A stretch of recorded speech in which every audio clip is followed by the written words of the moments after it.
करते हैं, है ना।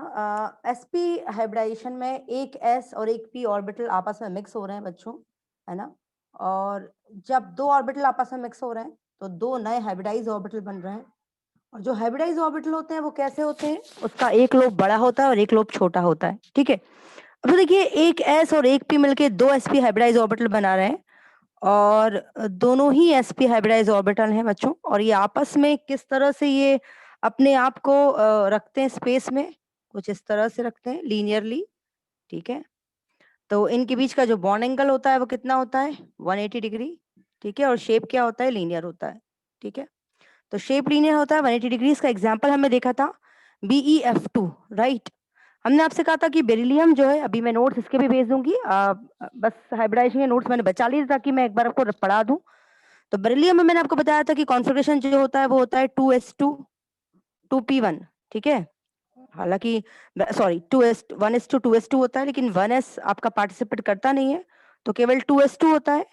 कब होता है 2s2, ग्राउंड स्टेट में। लेकिन जैसे ही फ्लोरीन बेरिलियम के पास आता है, एनर्जी रिलीज होती है। एनर्जी रिलीज होने के कारण एक इलेक्ट्रॉन पी में चला जाता है, ठीक है। तो 2s का एक इलेक्ट्रॉन 2p में चला जाता है इस तरह से, और एक s और एक p आपस में मिलके इस तरह से दो हाइब्रिड ऑर्बिटल बना लेते हैं, sp हाइब्रिड ऑर्बिटल। ये तो दिस इज अबाउट ये जब दो sp हाइब्रिड ऑर्बिटल बना लेते हैं। अब देखिए फ्लोरीन जो है, ये बेरिलियम के दोनों sp हाइब्रिडाइज ऑर्बिटल तैयार हैं फ्लोरीन से ओवरलैप करके बेरिलियम फ्लोराइड बनाने के लिए, है ना। तो ये sp हाइब्रिडाइज ऑर्बिटल ने बेरिलियम के सेंट्रल मेटल एटम के, और ये फ्लोरीन के साथ ओवरलैपिंग करके एक BeF2 वाला मॉलिक्यूल बना लेंगे। BeF2 एक मॉलिक्यूल बना लेंगे बच्चों, है ना, जो कैसा होगा, लीनियर होगा, और जिसका बॉन्ड एंगल कितना होगा, 180 डिग्री होगा। तो this is about hybridization, sp hybridization. 1s और 1p आपस में मिल रहे हैं और दो sp हाइब्रिडाइज ऑर्बिटल बना रहे हैं। ये हाइब्रिडाइज ऑर्बिटल लीनियरली अरेंज हो रहे हैं, ठीक है। और इस तरह से 180 डिग्री का बॉन्ड एंगल है इस तरह से, ठीक है। Now let us talk about the sp2 hybridization. एक s और दो p आपस में मिक्स होंगे, एक s और दो p आपस में मिक्स होंगे इस तरह से, और तीन हाइब्रिडाइज ऑर्बिटल बनेंगे, ठीक है। sp2 sp2 sp2। तो ये तीन हाइब्रिडाइज ऑर्बिटल जो बनेंगे वो किस तरह से, ट्रायगोनल प्लेनर उनका ज्योमेट्री होगी, और वो इस तरह से अपने आप को 120 डिग्री के बॉन्ड एंगल से अपने आप को एग्जिस्ट करेंगे, ठीक है। इनका शेप होगा ट्रायगोनल प्लेनर, राइट बच्चों। The shape will be trigonal planar, और इनके बीच का बॉन्ड एंगल जो होगा 120 डिग्री होगा, ठीक है। सो एग्जांपल हमें देखा था BF3 में, ठीक है। BF3 में हम बात करते हैं बोरॉन की। तो बोरॉन की अगर मैं बात करूं तो बोरॉन का हाइब्रिडाइजेशन बताइए कैसे निकालोगे आप। इसका होता है 1s2 2s2 2p1, ये ग्राउंड स्टेट में होगा। जैसे ही एग्जाम्पल BF3 में फ्लोरीन बोरॉन के पास आएगा, एनर्जी रिलीज होगी, और इलेक्ट्रॉन जो है जो 2s पे से एक्साइट होके कहाँ चले जाता है, 2p में चले जाता है। तो देखिए एक s और दो p आपस में मिल जाएंगे और तीन sp2 हाइब्रिड ऑर्बिटल बना लेंगे इस तरह से, sp2 sp2 sp2। और ये बोरॉन के तीन sp2 हाइब्रिड ऑर्बिटल बन के तैयार हो गए हैं, ठीक है। अब ये तीन ऑर्बिटल जो हैं वो तीन फ्लोरीन के साथ ओवरलैपिंग करेंगे इस तरह से, ठीक है ना, इस तरह से ओवरलैपिंग करेंगे और क्या बना लेंगे, BF3 मॉलिक्यूल बना लेंगे, BF3 मॉलिक्यूल बना लेंगे, ठीक है। इनके बीच का बॉन्ड एंगल कितना होगा, 120 डिग्री, ठीक है। तो इस तरह से आप देख रहे हो कि कैसे आराम से ये जो शेप है वो, क्योंकि ट्रायगोनल प्लेनर इसलिए है क्योंकि एक ही प्लेन में है तीनों फ्लोरीन, तो इसलिए इसका शेप का नाम क्या है, ट्रायगोनल प्लेनर, और इनके बीच का बॉन्ड एंगल जो होगा 120 डिग्री होगा। इसके बाद कल हमने sp3 हाइब्रिडाइजेशन देखा था। sp3 हाइब्रिडाइजेशन में एक s और तीन p, Utkarsh are you there, Utkarsh is not here, okay.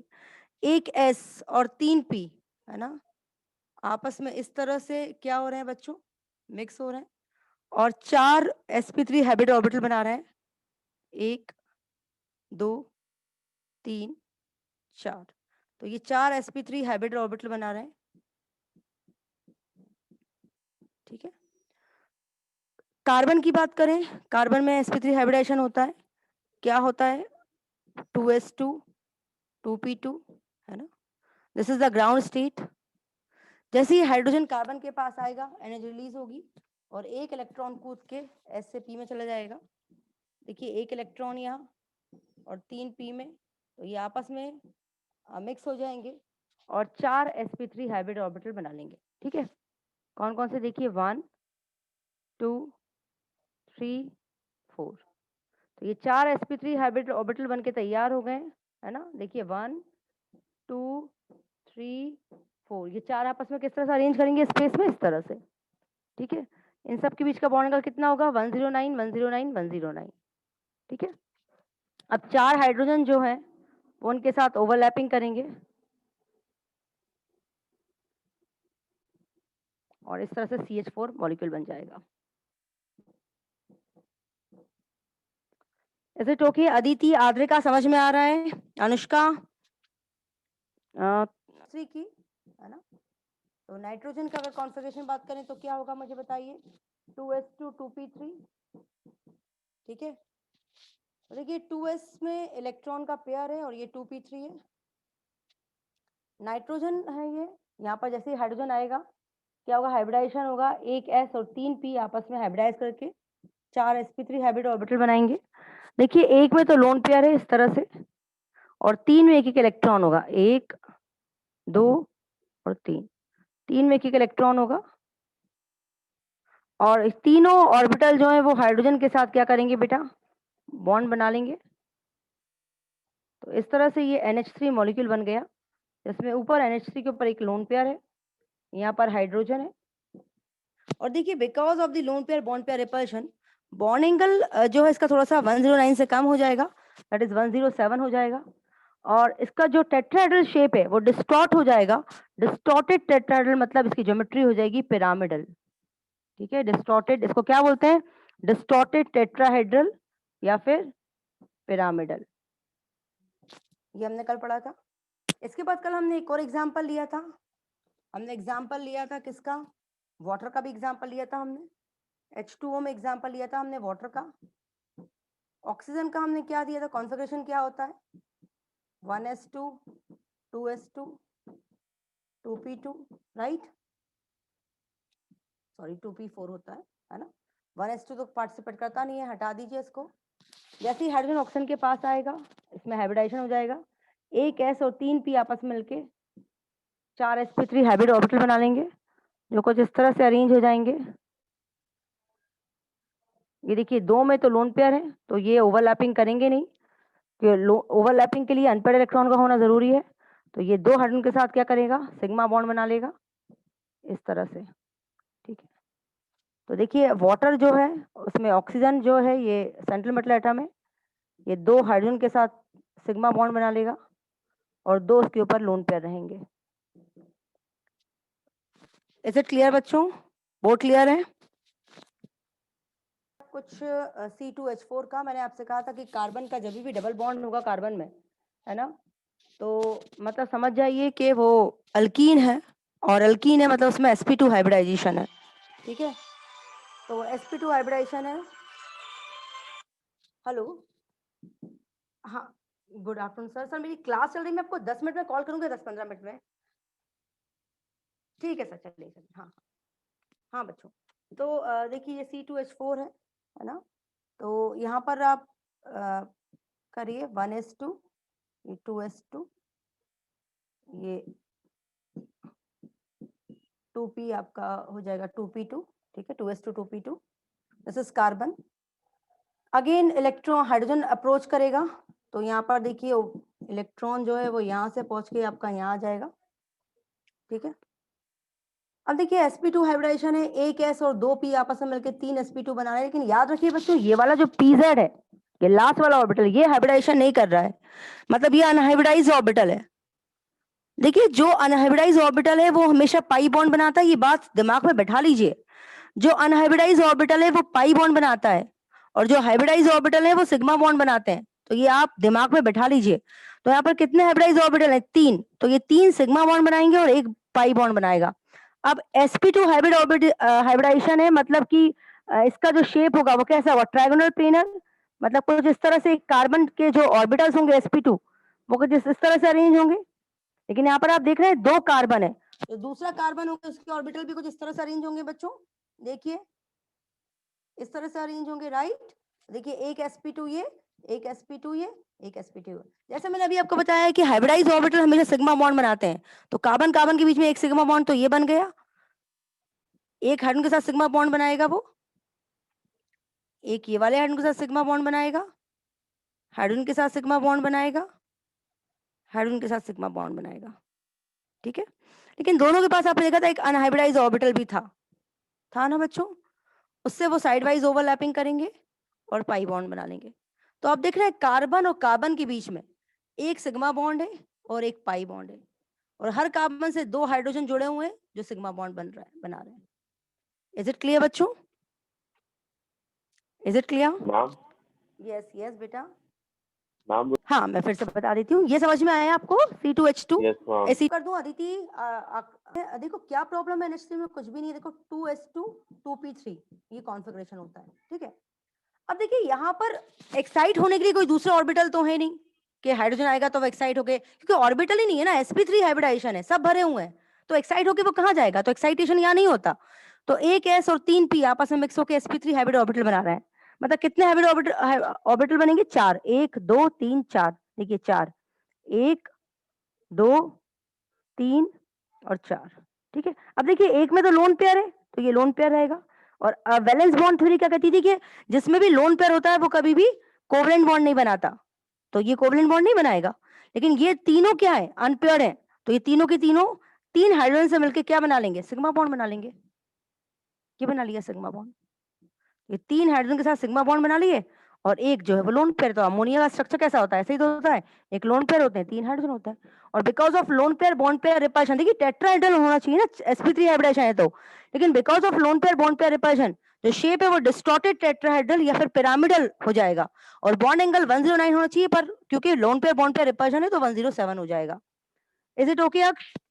Yes ma'am चलिए तो ये आपका था। एक और एग्जांपल का हमने लिया था C2H2 एस्टिलीन का, एग्जांपल हमने और लिया था C2H2 एस्टिलीन का बच्चों, है ना। तो इसमें कार्बन का आप देखिए हाइब्रिडाइजेशन क्या होता है, 2s2 2p2, है ना। अब हाइड्रोजन आएगा तो एक्साइटेशन हो जाएगा, एक इलेक्ट्रॉन कूद के देखिए Z खा लिए तो उसमें चला जाएगा। लेकिन C2H2 मतलब ट्रिपल बॉन्ड है, और ट्रिपल बॉन्ड कार्बन हमेशा sp हाइब्रिडाइज्ड होता है, ये याद रखने का पड़ेगा वैसे भी आपको। तो ट्रिपल बॉन्ड है मतलब sp हाइब्रिडाइजेशन होगा, ठीक है। sp हाइब्रिडाइजेशन मतलब कि एक s और एक p मिलके दो sp हाइब्रिडाइज ऑर्बिटल बनाएंगे, कुछ इस तरह से। देखो ऐसे शेप होता है sp का, है ना, याद करो। तो दोनों कार्बन के ये sp हाइब्रिडाइज ऑर्बिटल होंगे, एक 2 कार्बन है ना, एक कार्बन का ये वाला और दूसरे कार्बन का ये वाला, ठीक है। तो एक से तो सिग्मा बॉन्ड बना गया, एक हाइब्रिडाइज ऑर्बिटल से हमेशा सिग्मा बॉन्ड बनता है, तो यहाँ कार्बन कार्बन के बीच में सिग्मा बॉन्ड बन गया, और दूसरे हाइब्रिडाइज ऑर्बिटल ने हाइड्रोजन के साथ सिग्मा बॉन्ड बना लिया, दूसरे हाइब्रिडाइज ऑर्बिटल ने हाइड्रोजन के साथ सिग्मा बॉन्ड बना लिया। अब हर कार्बन के पास देखिए 2-2 अनहाइब्रिडाइज ऑर्बिटल हैं, 2-2 अनहाइब्रिडाइज ऑर्बिटल हैं, 1 2। ये दोनों अनहाइब्रिडाइज ऑर्बिटल आपस में क्या कर लेंगे?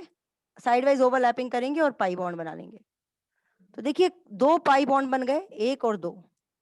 तो कार्बन के बीच में, कार्बन कार्बन के बीच में ट्रिपल बॉन्ड है ना, तो एक सिग्मा बॉन्ड है और 2 पाई बॉन्ड है, और एक एक हाइड्रोजन के साथ सिग्मा बॉन्ड बना रहे हैं। ये समझ में आया अनुष्का? Yes ma'am. समझ में आ रहा है बेटा? चलिए नेक्स्ट हो जाते हैं sp3d हाइब्रिडाइजेशन। तो आ जाते हैं sp3d। sp3d में देखिए एक s होगा, 3 p होंगे, 1 2 और 3, और एक d होगा, ठीक है, एक d ऑर्बिटल होगा। तो एक s 3 p और एक d आपस में ये ओवरलैप करेंगे, और क्या करेंगे? 5 हाइब्रिडाइज्ड ऑर्बिटल बनाएंगे, है ना। 5 कौन कौन से देखो कैसे होते हैं, आपको पता है शेप ऐसा होता है कुछ। अब ये 5 ऑर्बिटल कैसे अपने आप को रखेंगे स्पेस में? कुछ इस तरह से। देखो 3 ऑर्बिटल तो ऐसे जाएंगे और 2 ऑर्बिटल ऊपर जाएंगे इस तरह से, ठीक है। तो इसको हम क्या बोलते हैं? Trigonal bipyramidal. तो ये बहुत कॉम्प्लिकेटेड हो जाएगा, इसलिए इसको मैं फास्फोरस को नीचे रख के, ये 3 Cl है, देखो PCl5 का स्ट्रक्चर बता रही हूँ, 3 Cl है, और ये 2 एक्सियल बॉन्ड है, 2 ऊपर Cl। आपको पता है ना ये 2 बॉन्ड जो होते हैं इन्हें क्या बोलते हैं? Axial bond. इन्हें क्या बोलते हैं? Axial bond. और इन तीन को हम क्या बोलते हैं बच्चों? These are called as equatorial bond. हाँ, अब याद रखिए, आपसे क्वेश्चन पूछेंगे दो एक्सियल बॉन्ड लंबे क्यों होते हैं? क्योंकि उनको तीन इक्वेटोरियल बॉन्ड रिपल कर रहे हैं, इसलिए लंबे होते हैं। तीन छोटे क्यों होते हैं? क्योंकि उनको दो एक्सियल वाले रिपल कर रहे हैं, इसलिए ये, ठीक है। तो ये ध्यान रखना कि ये दो बड़े होते हैं क्योंकि तीन के द्वारा रिपल्शन खा रहे हैं, तीन छोटे होते हैं क्योंकि केवल दो ही इलेक्ट्रॉन पेयर ने रिपल कर रहे हैं। तो याद रखिए, दिस इज PCl5 का स्ट्रक्चर है। इस शेप को हम क्या बोलते हैं बच्चों? याद करिए, दिस इज ट्राइगोनल बाइपिरामिडल। याद करिए, इन तीन के इक्वेटोरियल बॉन्ड के बीच में 120 डिग्री का एंगल होता है, और एक इक्वेटोरियल और एक इसके बीच में 90 डिग्री का एंगल होता है, ठीक है। और इसका शेप क्या है? इसका नाम क्या है? Trigonal bipyramidal. क्या नाम है इसका? ट्राइगोनल बाइपिरामिडल, ठीक है। This is trigonal bipyramidal. This is trigonal bipyramidal, ठीक है। तो तीन जो क्लोरीन के बॉन्ड है, इक्वेटोरियल बॉन्ड है, ये तीन छोटे बॉन्ड है, और दो एक्सियल के बॉन्ड है, ये दो बॉन्ड लंबे बॉन्ड है, ठीक है। तो इस तरह से ये PCl5 का स्ट्रक्चर है। आपसे मैं फिर बोल रही हूँ, इसमें क्वेश्चन आता है कि दो एक्सियल बॉन्ड जो है, एक मिनट आवाज नहीं करो, दो एक्सियल बॉन्ड है, ये लंबे बॉन्ड है, ये किससे रिपल कर रहे हैं? तीन बॉन्ड, जो तीन इक्वेटोरियल बॉन्ड है, इसको रिपल कर रहे हैं, इसलिए दो बॉन्ड लंबे हैं, है ना। ये तीन लंबे बॉन्ड छोटे क्यों हैं? क्योंकि केवल दो बॉन्ड पेयर इनको रिपल कर रहे हैं, इसलिए जो दो है, तीन है, ये छोटे हैं, है ना। याद रखिए, लंबे बॉन्ड है इसलिए जल्दी टूटेंगे। तो PCl5 जो है, आप देखना, इट इज अ क्लोरीनेटिंग एजेंट। मतलब इसके दो जो Cl बॉन्ड है, इनकी क्योंकि बॉन्ड लेंथ बहुत ज्यादा होती है, तो ये वीक होते हैं, तो ये टूट जाते हैं, निकल जाते हैं। तो PCl5 को थोड़ा सा आप हीट करोगे तो ये क्या देगा? PCl3 plus Cl2। ये दो Cl ये वाले हैं जो जल्दी से निकल जाते हैं, क्योंकि वीक बॉन्ड होता है, जल्दी टूट जाते हैं, है ना। तो PCl5 एक क्या है? क्लोरीनेटिंग एजेंट है। याद रखो, इसमें तीन एक्सियल, दो इक्वेटोरियल बॉन्ड होते हैं। दो एक्सियल बॉन्ड लंबे इसलिए होते हैं क्योंकि उनको तीन इक्वेटोरियल बॉन्ड पेयर जो है रिपल कर रहे हैं, और तीन इक्वेटोरियल छोटे क्यों होते हैं? क्योंकि उनको दो एक्सियल बॉन्ड पेयर रिपल कर रहा है। तो दो का रिपल्शन कम होगा, इसलिए तीन छोटे हैं, तीन का रिपल्शन ज्यादा होगा, इसलिए दो लंबे हैं। Is it okay? Is it okay? समझ में Yes, आया ma'am. सबको? चलिए, अब इस तरह से हम एक और आते हैं, sp3d2 बच्चों। sp3d2 मतलब एक S और तीन P, ये वाला एक, ये वाला P और ये वाला P, और दो D मतलब कि आप मान लो ये वाला दो D, एक ये वाला और एक ये वाला, ये दो D आपस में और तीन P आपस में मिक्स होते हैं। मिक्स होने के बाद ये 5 ऑर्बिटल बनाते हैं, 6 ऑर्बिटल बनाएंगे, कोई 6 आपस में मिक्स हो रहे हैं, 1 2 3 4 5 6। तो जितने मिलते हैं उतने नए बनते हैं, ये पहले ही दिन पढ़ा था अपन ने, हाइब्रिडेशन का रूल है। तो ये 6 आपस में नए नए नए ऑर्बिटल बन जाएंगे, और ये 6 आपस में अपने आप को कैसे रखेंगे? कुछ इस तरह से बच्चों, ऑक्टाहेड्रल ज्योमेट्री की जैसे। देखिए, 1 2 3 4 5 6, SF6 का एग्जाम्पल हम इसमें देंगे। SF6 आपको जानते हैं, ये शेप को हम बोलते हैं ऑक्टाहेड्रल। तो अगर sp3d2 हाइब्रिडाइजेशन है तो शेप क्या होगा? ऑक्टाहेड्रल, है ना। अगर sp3d2 हाइब्रिडाइजेशन है तो शेप होगा ऑक्टाहेड्रल, और ये जो बॉन्ड है ये सब के सब इक्वल होंगे, डेट इज 90 डिग्री, है ना। सारे के सारे बॉन्ड जो है वो 90 डिग्री के होंगे, और इस शेप को हम बोलते हैं sp3d2 hybridisation. Is it okay बच्चों? अक्ष, यहाँ कोई Yes, डाउट? ma'am. यहाँ कोई डाउट है? जी मैम, क्लियर है ये। हाँ, चलिए नेक्स्ट आ जाते हैं, लास्ट sp3d3, है ना। sp3d3 मतलब एक S और तीन P, है ना, तीन P और तीन D, ठीक है। ये आपस में क्या कर रहे हैं? आपस में ये मिक्स हो रहे हैं, तीन D तीन P और एक S। ये 7 आपस में मिक्स हो रहे हैं और 7 नए हाइब्रिड ऑर्बिटल बना रहे हैं, 1 2 3 4 5 6 7। ये 7 आपस में मिक्स होके क्या बना रहे हैं भैया? IF7 इसका एग्जाम्पल है, पेंटागोनल बाइपिरामिडल, है ना, क्योंकि पेंटागन बनता है। देखो 7 ऑर्बिटल हैं, ये 5 हो गए और ये 2 ऊपर हैं, तो ये 7 ऑर्बिटल हो गए, इसको IF7 बोलते हैं, इसका एग्जाम्पल है। और ये क्या है? This is pentagonal bipyramidal, pentagonal bipyramidal. और हर बॉन्ड एंगल जो है वो कितना है? 72 डिग्री का है। हर बॉन्ड एंगल कितना है? 72 डिग्री का है। And this is about your IF7 structure, children. Now is it clear? Yes, ma'am. ठीक है। नाउ अब हम निकालते हैं इसका हाइब्रिडाइजेशन। कैसे हम किसी भी, जैसे आपको कैसे पता कि IF7 में आयोडीन का जो हाइब्रिडाइजेशन है वो sp3d3 है, CH4 में कार्बन का sp3 है। तो इसकी एक ट्रिक होती है हाइब्रिडाइजेशन निकालने की, तो अब मैं वो सिखा रही हूँ आपको। पहले इसका फॉर्मूला लिखते हैं फटाफट, चलिए, और वो ट्रिक सिखाती हूँ। फॉर्मूला लिखिए, कैलकुलेट कैसे करते हैं हाइब्रिडाइजेशन। लिखिए नंबर ऑफ वैलेंस इलेक्ट्रॉन, लिखिए बच्चों, number of valence electron plus number of monovalent atom attached. क्या होता है मोनोवेलेंट एटम? मतलब जिसकी वैलेंसी 1 है। किसकी वैलेंसी 1 होती है? कौन होते हैं monovalent atom? Hydrogen, fluorine, chlorine, bromine, iodine, ये सब मोनोवेलेंट होते हैं। इन्हीं को गिनना है, डाइवेलेंट को नहीं गिनना, याद रखो। देखो, number of valence electron plus number of monovalent, पूरा लिखना आप लोग, एक मैंने शॉर्ट फॉर्म लिखा है, पूरा लिखेंगे, plus number of monovalent atom attached. लिख रहे हैं आप लोग? Valence electron plus number of monovalent atom attached minus charge on cation plus charge on anion divided by 2। ठीक है, डिवाइडेड बाय 2।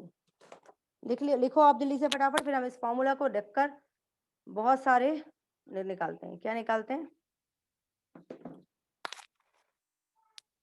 चलिए रब कर दूं।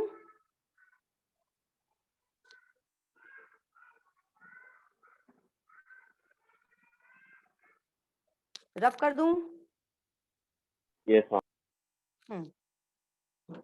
तो मोनोवेलेंट एटम आपको पता होना चाहिए, बस फिर आप कर लेंगे। जैसे आपको एग्जांपल दिया BeCl2, इसमें बेरिलियम का हाइब्रिडाइजेशन निकालो। कैसे निकालोगे? बेरिलियम के वैलेंस इलेक्ट्रॉन कितने होते हैं? उसका एटॉमिक नंबर है 4, मतलब 2 और 2, वैलेंस इलेक्ट्रॉन कितने हुए? 2, 2 plus number of monovalent atom attach कितने हैं? 2। कोई कैटायन और एनायन चार्ज नहीं है, तो आगे फॉर्मूला में -0 + 0, ठीक है, डिवाइडेड बाय 2। तो 4 + 2, 4 डिवाइड बाय 2 मतलब 2 2 = 4, 2 मतलब sp। देखो 2 मतलब आंसर 2 आया, देखो जब भी 2 आएगा 2 मतलब sp, 3 मतलब sp2। ये नंबर ऑफ ऑर्बिटल है। 2 मतलब एक s और एक p, 3 मतलब एक s और 2 p, 4 मतलब एक s और 3 p। अगर 4 आंसर आएगा तो वो sp3 हाइब्रिडाइजेशन है, 5 आंसर आएगा तो वो sp3d है, 6 आंसर आएगा तो वो sp3d2 है, ठीक है, ठीक है, 7 आंसर आएगा तो sp3d3 है। इज इट ओके बच्चों? तो बस ऑर्बिटल के हिसाब से आपका आंसर जो आएगा वो उतने आप हाइब्रिडेशन लिख देना। ये समझ में आया सबको? निकालिए BF3 का। यस अक्ष, आप निकालिए BF3 का हाइब्रिडाइजेशन। कैसे निकालेंगे? Ma'am, 2 + 3 upon 2. देखो बोरॉन का जो है वो 5 है, अच्छा, 5 3. मतलब 2 और 3, Okay, sorry. तो वैलेंस इलेक्ट्रॉन कितने हुए? 3। Ma'am, 3 plus or 3. 3 + 3, monovalent atom कितने हैं? 3 है, कोई 3. चार्ज नहीं है, तो -0 + 0 डिवाइड बाय 2, तो 2. 3 आ 6/2 गया, तो मतलब मैम 3, इसका 3 sp2 मतलब होगा. sp2 होगा। वेरी गुड, 3 मतलब sp2 होगा। तो इस तरह से आप निकाल सकते हैं। चलिए एक और एग्जांपल लेते हैं हम लोग।